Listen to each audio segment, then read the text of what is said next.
Selamat siang Bapak Ibu Saudara Ombudsman, selamat datang di sosmed Facebook Ombudsman RI Perwakilan Provinsi Banten. Senang sekali pada hari ini, pada siang hari ini, Jumat di bulan Ramadan, saya Sirojudin bisa menyapa Bapak Ibu sedulur Ombudsman dalam agenda dialog interaktif yang biasa dilaksanakan rutin seminggu sekali oleh Ombudsman RI Perwakilan Provinsi Banten.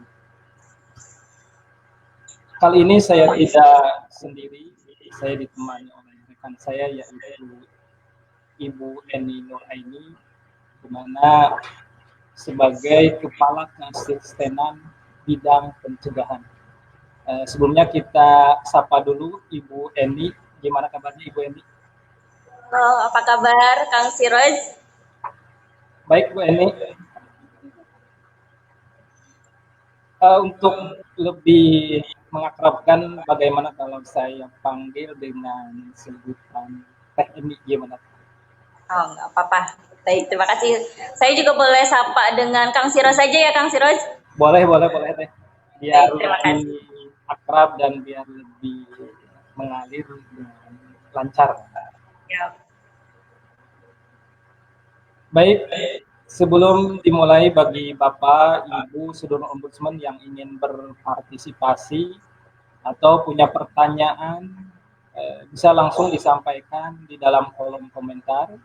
Dan bagi pertanyaan yang terpilih, nanti akan dibacakan dan dijawab langsung oleh narasumber kita, yaitu Teh Eni. Gimana Teh Eni, begitu ya? Ya, siap. Baik, bahwa kita ketahui bersama negara Indonesia berkewajiban melayani setiap warganya, itu untuk memenuhi hak dan kebutuhan dasar masyarakat. Dan hal ini dijamin oleh Undang-Undang Dasar 1945. Tapi terkadang masyarakat sendiri tidak tahu sebenarnya haknya itu seperti apa terhadap pelayanan publik. Atau bahkan ketika mendapatkan pelayanan publik, masyarakat haknya itu ada yang tidak didapatkan atau mendapatkan yang tidak semestinya. Nah, pada kesempatan kali ini pada dialog interaktif siang ini kita mengangkat tema tentang hak-hak masyarakat dalam pelayanan publik. Kita langsung saja kepada Teh Eni untuk menyampaikan sebenarnya seperti apa sih sebenarnya hak-hak masyarakat dalam pelayanan publik di negara kita ini. Silakan. Baik, terima kasih Kang Siroj. Ya, saya juga mau menyapa Bapak Ibu sedulur Ombudsman dulu. Boleh ya Kang Siroj ya, sebelum menanggapi pertanyaan dari Kang Siroj? Ya, apa kabar Bapak Ibu sedulur Ombudsman di Facebook Ombudsman Perwakilan Provinsi Banten? Ya, hari ini saya hadir lagi di tengah-tengah Bapak Ibu sekalian, bukan untuk menggurui apalagi mengajari dan lain sebagainya. Saya hanya ingin sedikit memberikan informasi apa yang saya ketahui tentang hak-hak masyarakat dalam pelayanan publik ini. Tapi sebelum ke hak-hak masyarakat dalam pelayanan publik, saya mau mencoba menjelaskan sedikit juga nih tentang penyelenggara pelayanan publik ya, agar nyambung gitu. Sebenarnya siapa sih penyelenggara pelayanan publik ini? Saya ada slide nih mungkin yang bisa ditampilkan.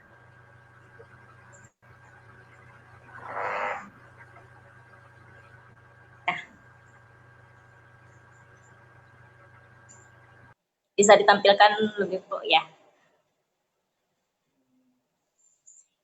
Ya, ini dia. Bisa kita lihat bersama, ada dua hal yang bisa dilihat dari penyelenggara pelayanan publik, yaitu yang pertama organisasi penyelenggara pelayanan publik dan yang kedua adalah pelaksana pelayanan publik itu sendiri gitu. Jadi kalau organisasi penyelenggara pelayanan publik itu adalah satuan kerja penyelenggara pelayanan publik yang berada di lingkungan atau institusi penyelenggara negara, korporasi, lembaga independen yang dibentuk berdasarkan undang-undang untuk kegiatan pelayanan publik dan badan hukum lain yang dibentuk sama-sama untuk kegiatan pelayanan publik. Jadi kalau organisasinya adalah lebih singkatnya itu adalah instansinya gitu. Nah, pelaksana pelayanan publik itu sendiri yang berbeda. kita sering menganggap bahwa pelaksana pelayanan publik itu mungkin hanya kepala dinasnya saja gitu, atau wali kota atau bupatinya saja gitu. Padahal pelaksana pelayanan publik itu lebih luas lagi. Itu bisa pejabat, bisa pegawai, bisa petugas, dan setiap orang yang bekerja di organisasi penyelenggara yang bertugas melaksanakan pelayanan atau serangkaian tindakan pelayanan publik. Gitu. Ini dijelaskan di pasal 1 ayat 5 Undang-Undang Pelayanan Publik. Jadi sekarang kita sudah tahu sebenarnya siapa penyelenggara pelayanan publik.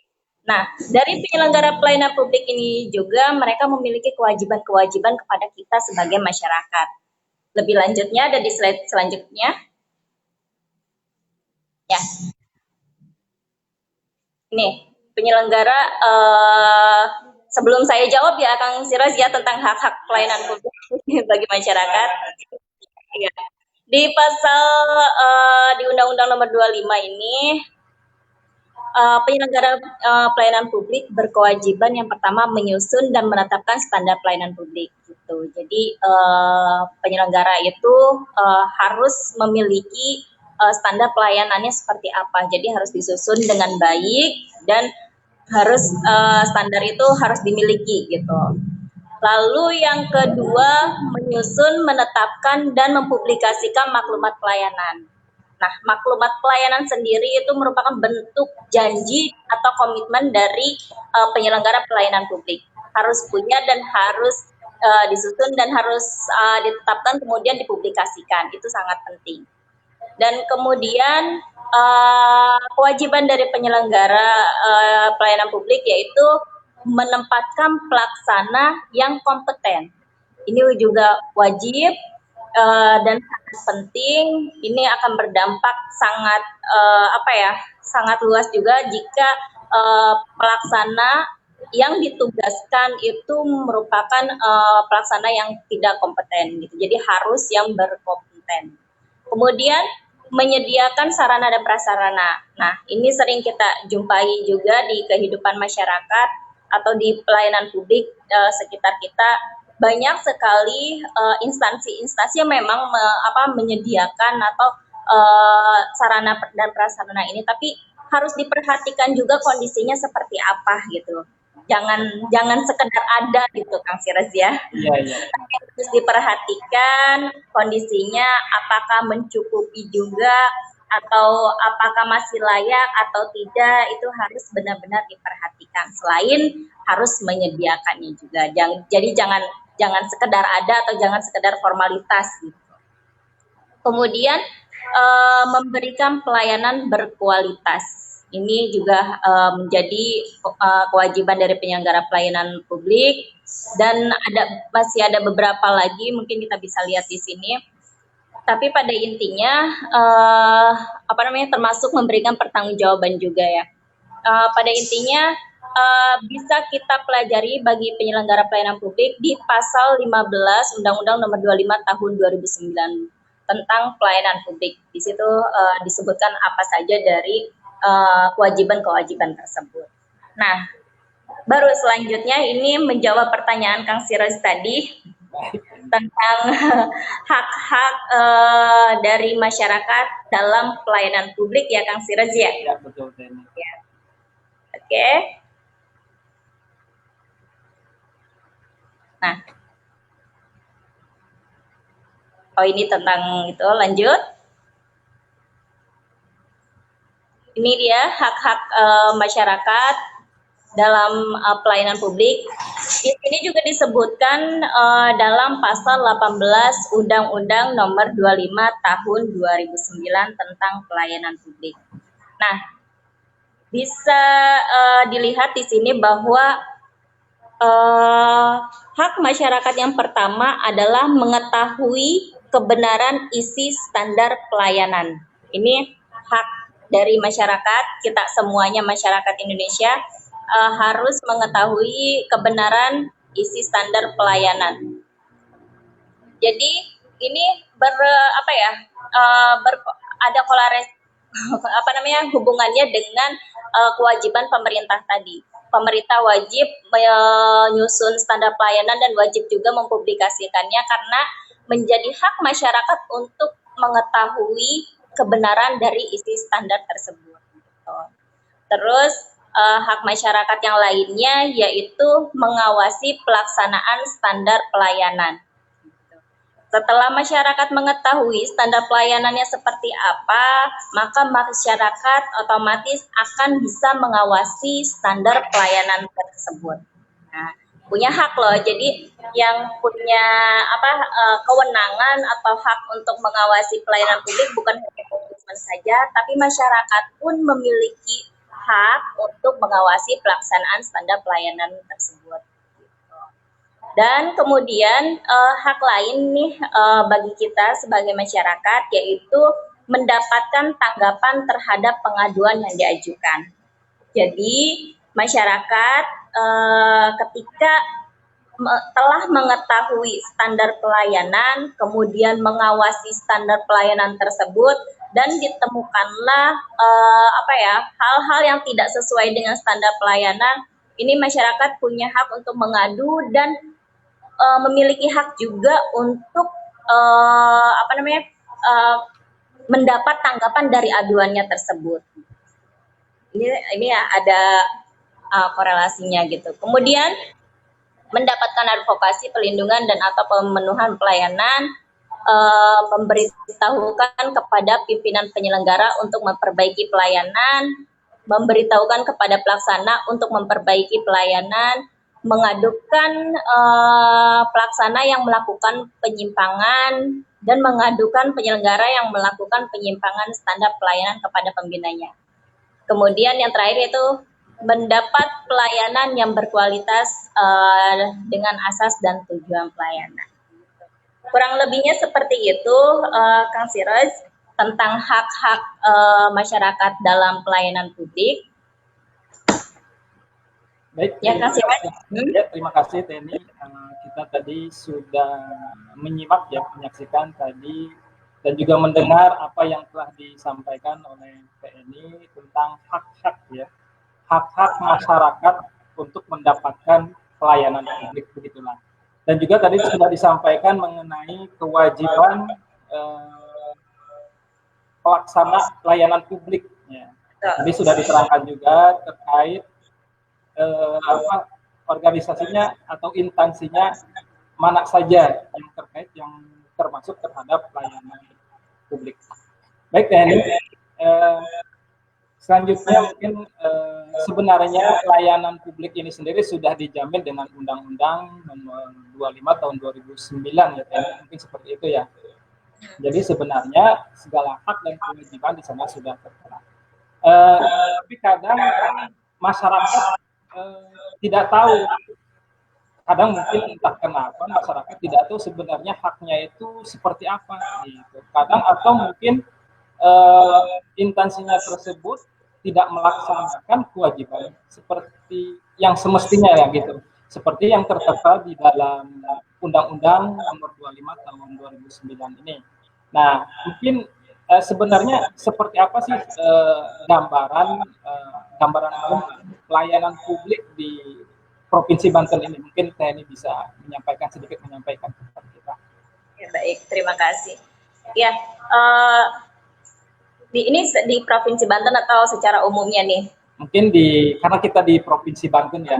Iya, karena ini di Provinsi Banten, Ombudsman Perwakilan Banten, maka ya kita harapkan terkait pelayanan publik di Provinsi Banten. Ya.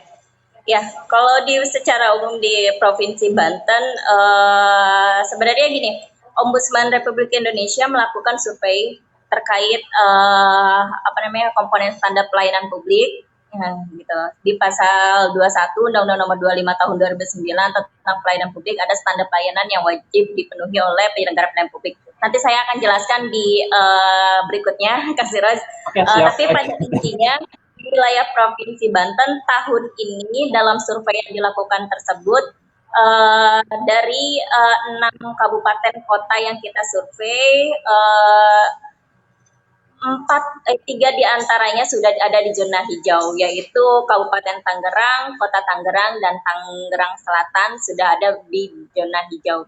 dan sisanya Kabupaten Lebak, Pandeglang, dan Kota Serang itu masih ada di zona kuning gitu. Jadi masih dianggap kurang memenuhi komponen standar pelayanan publik tersebut. Itu kalau berdasarkan hasil survei yang dilakukan oleh Ombudsman di tahun 2019 gitu.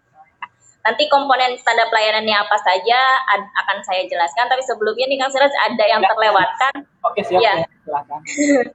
Berbicara tentang hak dari masyarakat, tentu masyarakat juga punya kewajiban gitu terhadap pelayanan publiknya tersebut gitu.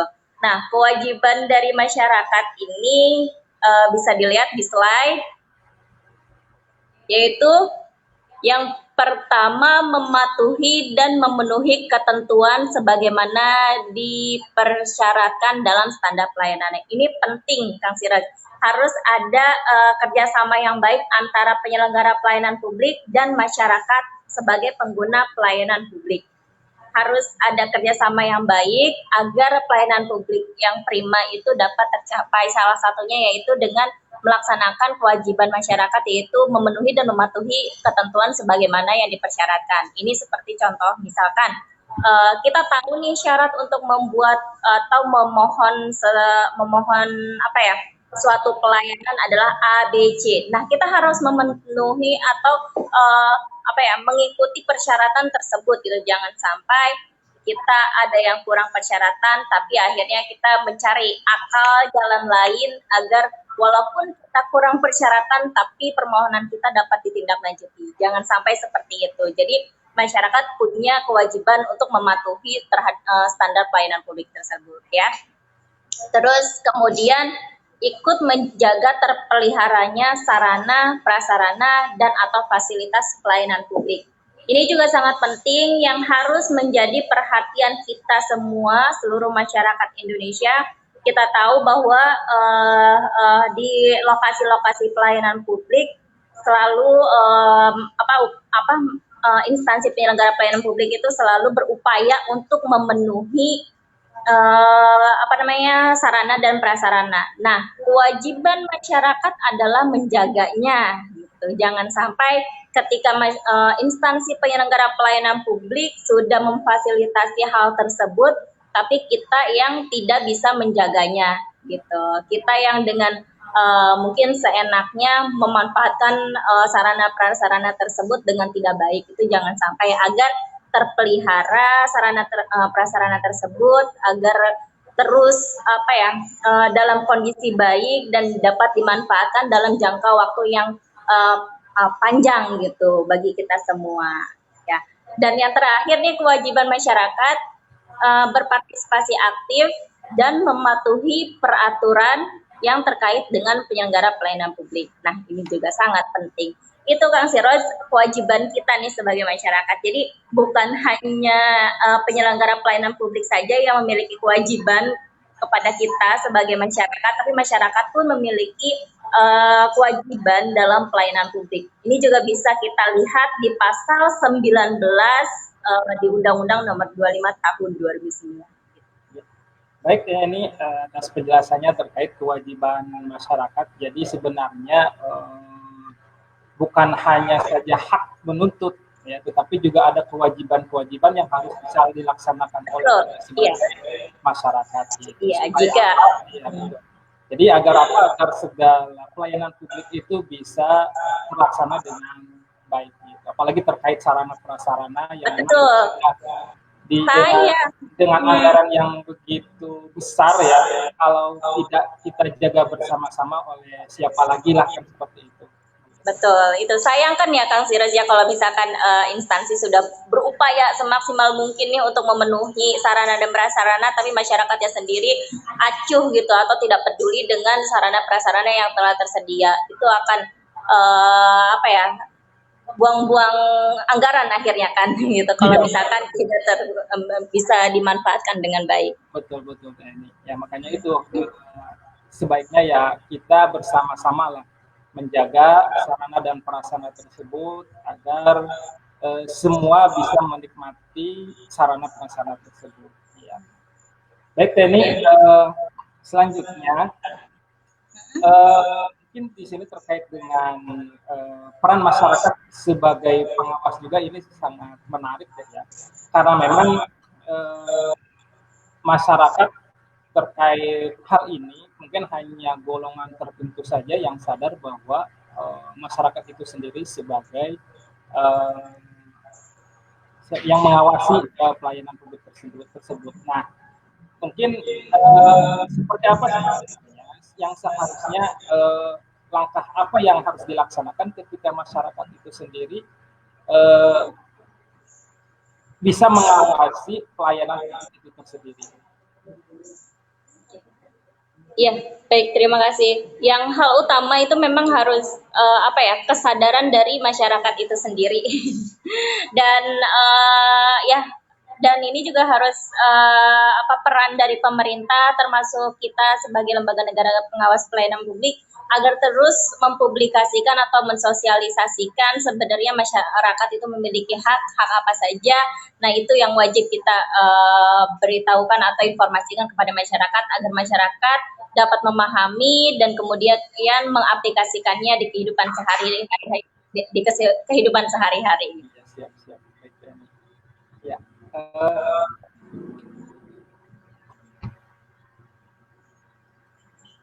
Mungkin untuk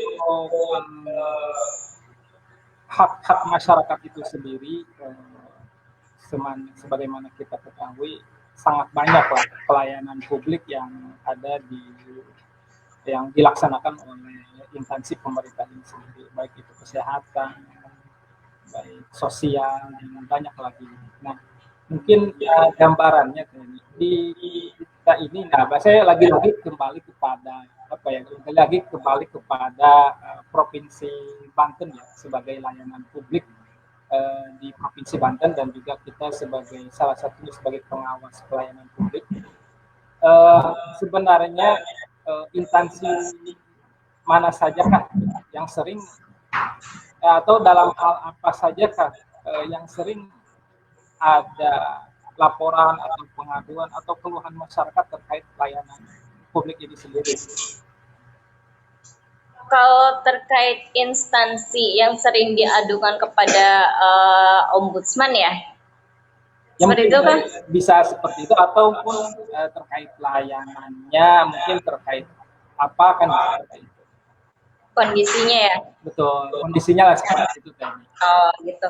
Ya, kalau yang saya lihat sih di wilayah Provinsi Banten penyelenggara pelayanan publik terus berupaya dari tahun ke tahun terus berupaya memberikan pelayanan yang terbaik kepada masyarakatnya, walaupun jika kita katakan sempurna memang belum, tapi saya melihat ada upaya tersebut untuk memberikan pelayanan yang terbaik kepada masyarakat. Seperti contohnya kita kembali ke survei yang dilakukan oleh Ombudsman tadi ya. Ini survei sudah dilaksanakan selama 5 tahun ke belakang, dan selama 5 tahun tersebut 4 tahun berturut-turut tidak ada baru ada satu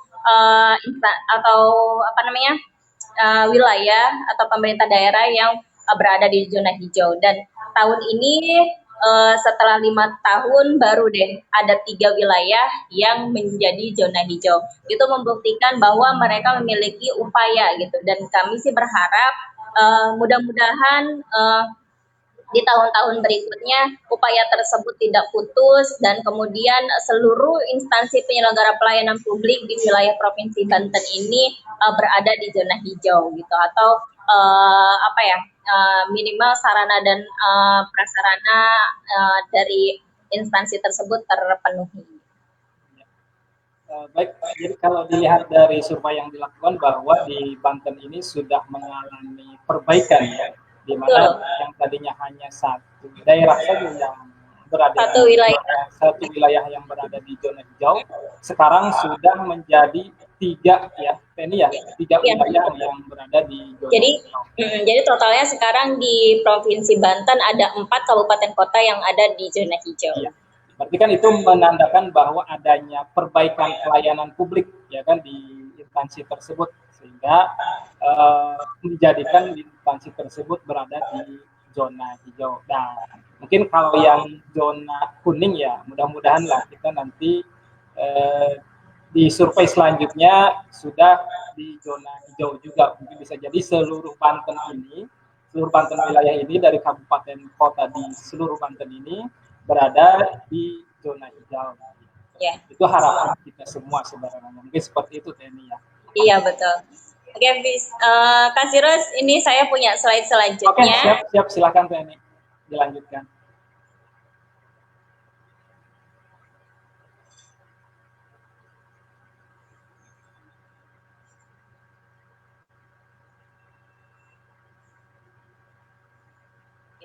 Lanjut, satu lagi. Nah, ini juga masih kaitannya sama hak masyarakat tadi, Kang Siroj. Iya. Tadi saya sudah sempat jelaskan bahwa masyarakat ini memiliki hak untuk menyampaikan pengaduan dan memiliki hak juga untuk mendapatkan tanggapan dari pengaduan gitu. Nah, bisa kita lihat di slide ini bahwa kita sebagai masyarakat ketika kita menerima pelayanan publik, entah itu di instansi di wilayah manapun, tapi ketika kita menerima pelayanan publik dan kita tidak merasa puas, maka kita dapat mengadukan kepada instansi tersebut, Kang Siraj, gitu. Nah, apabila hak kita tidak terpenuhi, yaitu terkait menerima tanggapan dari pengaduan tersebut, maka kita dapat melaporkannya ke ombudsman, gitu. Saya harus menjelaskan ini karena banyak sekali masyarakat yang sebenarnya masih belum mengetahui gitu. Sebenarnya saya harus mengadu kemana gitu, karena saya sudah mengadu ke instansi tersebut tapi nggak ada tanggapan nih gitu. Jadi masyarakat nggak usah khawatir, masyarakat ketika sudah mengadu ke penyelenggara pelayanan publik tapi tidak mendapatkan haknya atau tidak dapat menerima tanggapan dari instansi tersebut, maka masyarakat bisa mengadu ke ombudsman gitu. Ya, Kang Siroj. Baik teh, ya betul. Apalagi kalau di era sekarang teh ya, jadi serba online karena masih hampir di semua instansi di Provinsi Banten ini mungkin sudah mempunyai aplikasi pengaduan ya. Betul. Pengaduan ataupun WhatsApp pengaduan. Nah, dan di Banten, di Ombudsman Banten sendiri juga ada perihal untuk pengaduan itu bisa melalui email, bisa melalui telepon, maupun bisa melalui WhatsApp atau center pengaduan di Ombudsman. Nah, mungkin itu salah satu upaya, mungkin salah satu upaya dari instansi khususnya yang ada di Provinsi Banten itu untuk bisa mengakomodir setiap pengaduan, gitu. Mungkin untuk mempermudah seperti itu. Tetapi kadang masyarakat itu sendiri ya tadi tidak semuanya sadar, gitu. Sehingga ketika ada apa-apa langsung mengeluh, mungkin seperti itu tadi ya. Padahal sudah ada medianya, gitu, baik aplikasi ataupun WhatsApp. Baik, Tani, bahwa tadi terkait peran masyarakat sebagai pengawas juga kan tadi sudah disampaikan. Ada pun terkait sarana prasarana ini ya, mungkin ada masyarakat itu sendiri tidak semuanya sama. Ada yang memang masyarakat yang mempunyai kebutuhan khusus seperti yang orang tua, yang lainnya. Mungkin sebenarnya sarana dan prasarana untuk yang mempunyai kebutuhan khusus harusnya seperti apa sih tadi di pelayanan tersebut? Oke, baik, terima kasih Kang Siroj. Sekalian menjawab pertanyaan Kang Siroj, sekalian juga saya jabarkan ya Kang Siroj, sebenarnya komponen pelayanan publik apa saja yang wajib dipenuhi oleh penyelenggara pelayanan publik, bisa dilihat di slide. Ya, bisa kita lihat di slide-nya ini.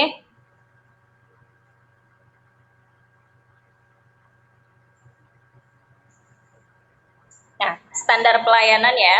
Ini kaitannya sama pertanyaan Kang Siraj tadi.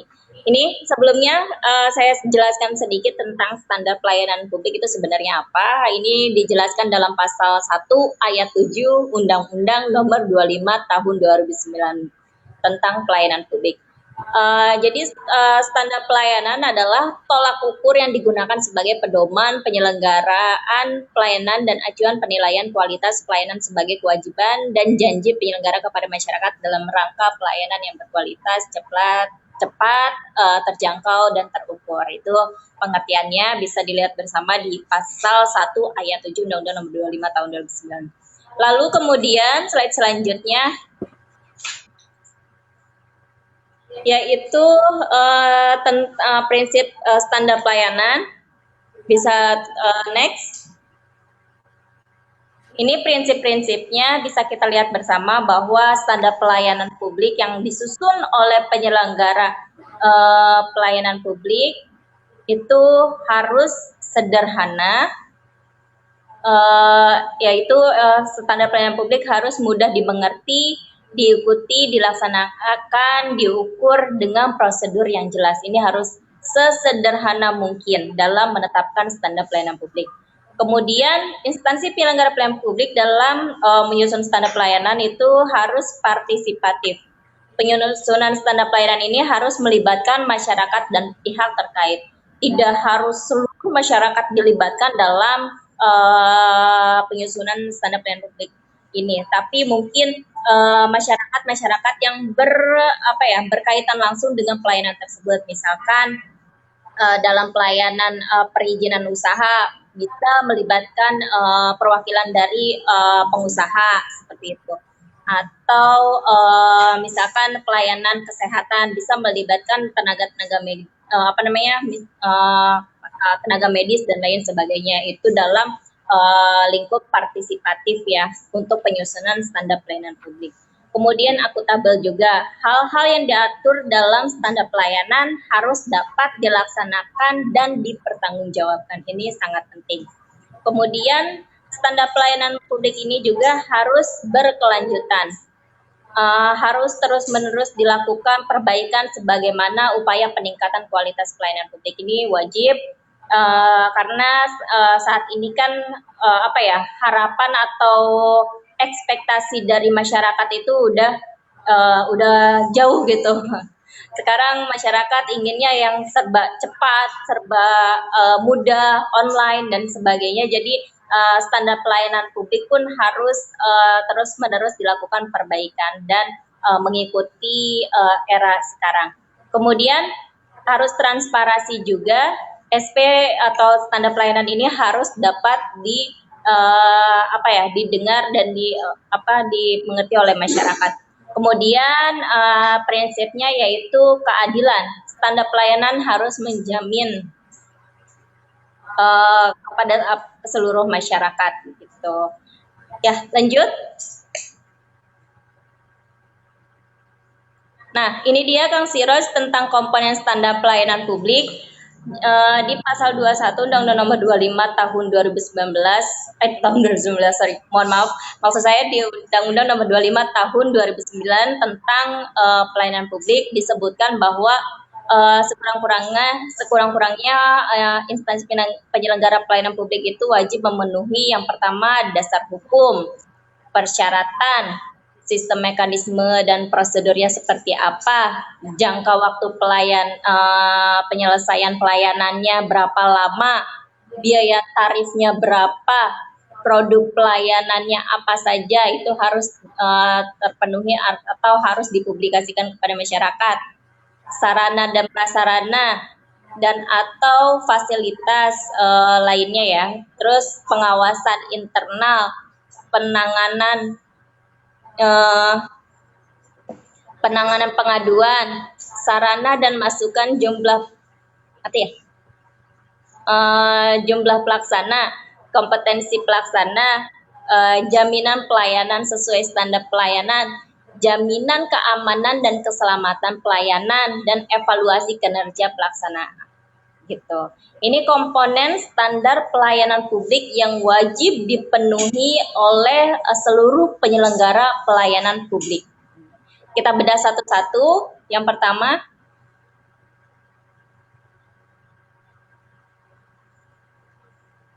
ya ini dia variabel dan indikatornya.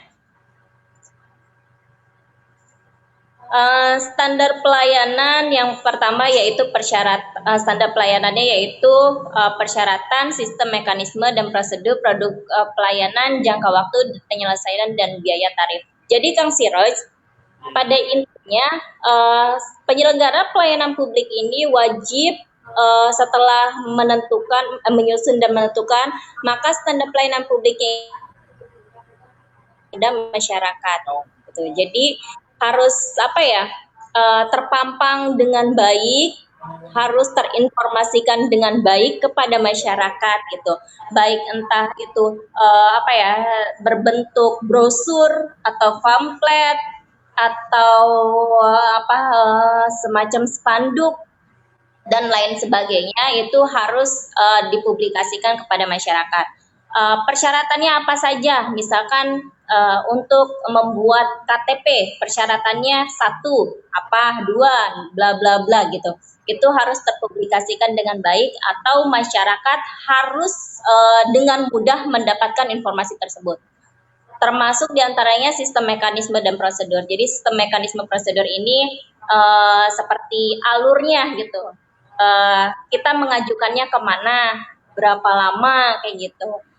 Bentuknya biasanya sih seperti bagan alur gitu. Itu juga harus dipublikasikan kepada masyarakat ya, baik itu di lokasi pelayanan maupun di website. Mungkin bisa, sekarang kan canggih ya, mungkin ada aplikasinya atau seperti apa, yang penting ini harus terpublikasikan dengan baik.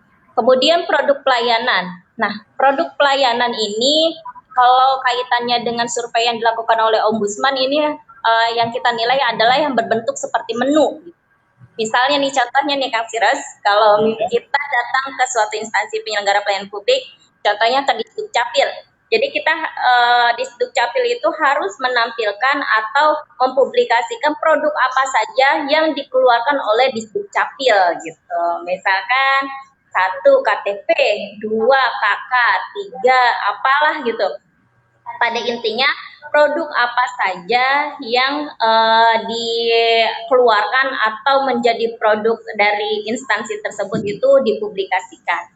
Termasuk jangka waktu penyelesaian. Kalau di dalam peraturannya jangka waktu penyelesaiannya 3 hari misalkan, itu harus disebutkan, harus dipublikasikan kepada masyarakat bahwa jangka waktu penyelesaiannya adalah 3 hari gitu.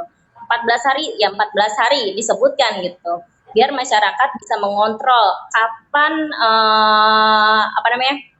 kapan produk pelayanan yang mereka mohonkan itu selesai atau bisa diambil gitu, termasuk biaya dan tarif ini juga wajib. Kalau memang gratis ya harus terpampang atau harus diinformasikan bahwa gratis gitu. Tapi kalau memang misalkan ada yang harus dibayarkan, misalkan sesuai retribusi atau sesuai perda atau sesuai apapun, itu harus dipublikasikan juga dasarnya apa dan berapa nominalnya gitu. Ini agar masyarakat juga mudah untuk mengawasinya. Terus masyarakat juga lebih berhati-hati gitu. Jadi kan bisa tahu jika biayanya misalkan hanya 5.000 ya, kalau lebih dari 5.000 berarti itu hal lain gitu. Atau itu bisa dibilang pungli dan lain sebagainya. Tapi nih Kang Siroj, kalau misalkan ada biaya dan tarif tapi tidak ada dasarnya, itu juga bisa disebut sebagai pungli. Nah, itu harus terpublikasikan dengan baik. Ini juga sebenarnya nih kalau yang saya lihat standar pelayanan publik ini akan sangat mempermudah bagi penyelenggara pelayanan publik sendiri, karena masyarakat ketika informasi-informasi seperti ini dengan mudah didapatkan, maka akan mempermudah petugas di depan nih. Jadi nggak disibukkan lagi dengan pertanyaan-pertanyaan, syaratnya apa Mbak? Gitu. Berapa hari Mbak, berapa biayanya Mbak, nggak disebutkan lagi dengan hal-hal seperti itu karena masyarakat sudah mengetahui, sudah memahami dan sudah mempersiapkan gitu. Jadi akan sangat mudah gitu. Nah, variabel lainnya ini maklumat pelayanan, yaitu ketersediaan maklumat layanan ya seperti yang tadi saya jelaskan bahwa maklumat itu janji ya bagi penyelenggara pelayanan publik agar memberikan pelayanan yang terbaik kepada masyarakat atau pengguna pelayanan publik. Kemudian SIPP atau Sistem Informasi Pelayanan Publik ini seperti websitenya ini harus sesuai dengan undang-undang di pasal 23 dan pasal 5 Undang-Undang Nomor 25 Tahun 2009. Next slide-nya. Ya, ini sarana dan prasarana yang tadi juga saya sempat jelaskan bahwa sarana dan prasarana ini bisa berbentuk ruang tunggu. Jadi penyelenggara pelayanan publik ini harus ada ruang tunggunya gitu. Terus ada loket atau meja pelayanan. Kalau zaman dulu kan mungkin sampai sekarang mungkin masih ada gitu ya, tapi zaman dulu sering sekali kalau kita ingin mengurus sesuatu kita harus ke belakang ya Kang Siroz ya, harus ketemu sekdisnya dulu, harus ketemu kabinnya dulu gitu. Ribet lah kayak ribet ya. Jadi ini sangat tidak efektif. Jadi sarana prasarana yang dimaksud di sini adalah ruang tunggu dan loket meja pelayanan. Kita bisa lihat mungkin seperti di bank-bank mungkin ya, di bank-bank yang profesional ya. Jadi semua pelayanan itu selesai di depan gitu, selesai di bagian pelayanan. Jadi kita sebagai pengguna pelayanan tidak harus lagi masuk-masuk ke ruangan petugas yang lain gitu. Ini juga sebagai bentuk mencegah terjadinya hal-hal yang tidak baik seperti korupsi dan lain sebagainya. Jadi selesai di depan semua pelayanannya gitu. Terus selain ruang tunggu dan loket atau meja pelayanan, sarana dan prasarana yang harus difasilitasi adalah toilet untuk pengguna layanan. Ini juga sering kita temui nih Kang Siroz, ada toilet tapi khusus pegawai. Betul. Iya. Susah. Toilet ada khusus pegawai atau ada toilet tapi tidak bisa digunakan. Ini juga tidak baik karena sarana dan prasarana ini harus dipenuhi oleh penyelenggara pelayanan publik gitu. Nah, ini kaitannya sama pertanyaan Kang Siroz tadi tentang pelayanan khusus ya Kang Siroz ya? Ya betul. Ya, kalau pelayanan khusus ini bisa kita lihat di pasal 29 Undang-Undang Nomor 25 Tahun 2009 tentang pelayanan publik bahwa penyelenggara berkewajiban memberikan pelayanan dengan perlakuan khusus kepada anggota masyarakat tertentu sesuai dengan peraturan perundang-undangan gitu. Jadi ada kewajibannya Kang Siroz untuk memberikan pelayanan dengan perlakuan khusus. Memberikan pelayanan seperti apa, terus ada juga sarana dan prasarananya Kang Siroz itu juga harus dipenuhi fasilitas pelayanan publik dengan perlakuan khusus dilarang digunakan oleh orang yang tidak berhak. Jadi contohnya nih Kang Siroz, di suatu instansi penyelenggara pelayanan publik disediakan kursi roda gitu. Itu sarana, bentuk sarana atau bisa juga bentuknya seperti ruang menyusui. Nah, itu sarana juga bentuk fasilitas yang disediakan bagi pengguna pelayanan berkebutuhan khusus. Nah, selain sarana, itu juga harus ada pelayanan khususnya Kang Siroz gitu. Misalkan pelayanan khusus itu bagi difabel atau pengguna pelayanan berkebutuhan khusus tidak usah antri lagi gitu, atau ada antrian khususnya itu juga bentuknya pelayanan khusus bagi pengguna layanan khusus gitu. Jadi itu kewajiban Kang Siraj bahwa seluruh penyelenggara pelayanan publik juga harus memperhatikan kebutuhan dari pengguna pelayanan berkebutuhan khusus begitu. Ya. Selanjutnya.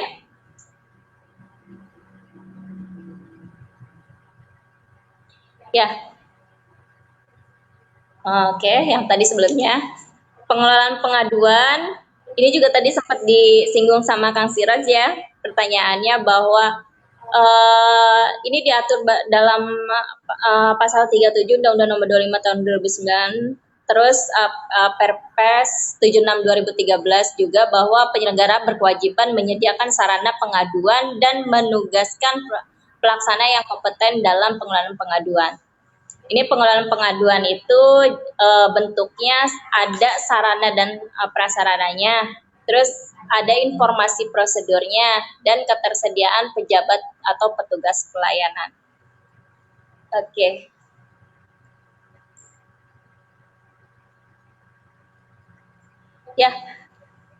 Ya, kalau visi misi mungkin kita semua sudah tahu ya. Ini atribut juga ID card bentuknya bisa juga papan nama dan lain sebagainya. Kenapa atribut ini sangat penting bagi petugas pelayanan? Ini juga membantu kepada masyarakat untuk mengawasi. Jadi ketika ada yang menyalahgunakan wewenangnya sebagai petugas pelayanan publik, masyarakat bisa tahu siapa orang tersebut gitu. Jadi bukan si itu si ono gitu, enggak gitu lagi karena ID card-nya jelas, informasi dari petugas pelayanan tersebut jelas, jadi masyarakat dengan mudah mengadukan petugas tersebut gitu. Ya, itu Kang Siraj, maklumat tadi udah saya jelaskan. Mungkin kita bisa ngobrol lagi ya Kang Siraj ya. Oke, siap TNI. Baik, terima kasih TNI yang telah menjelaskan begitu gamblang ya terkait standar pelayanan publik itu sendiri. Saya melihat bahwa ada harus transparan ya, harus ada keterbukaan, harus dipampang juga terkait biayanya dan juga mekanisme, prosedur dan juga jangka waktu. Mungkin ini sebagai sarana untuk tidak terjadi lagi pungli di instansi tersebut sehingga masyarakat tahu berapa sebenarnya biayanya ataupun sebenarnya gratis enggak sih pelayanan itu tersendiri. Nah, mungkin itu suatu kewajiban yang memang harus dilaksanakan oleh instansi itu sendiri ya seperti itu ya.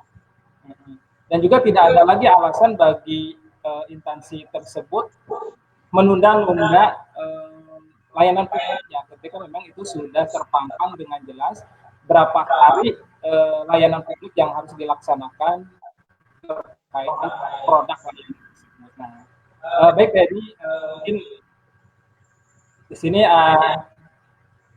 tidak terasa tadi bahwa 1 jam yang akan kita laksanakan pada dialog interaktif ini kita kurang lebih paling ada waktu 10 menit lagi ini ya. Mungkin satu pertanyaan lagi TNI, adakah konsekuensinya? Gitu? Adakah konsekuensinya ketika memang pelayan publik itu sendiri tidak melaksanakan standar pelayanan publik yang sebagaimana mestinya? Ya. Konsekuensinya ya akan sulit menjadikan pelayanan publik itu sebagai pelayanan publik yang prima gitu, karena yang kita bicarakan ini adalah standar pelayanan loh, baru standar baru hal yang minimal atau sekurang-kurangnya harus dipenuhi gitu, kewajiban dari pemerintah tapi minimal ini sekurang-kurangnya.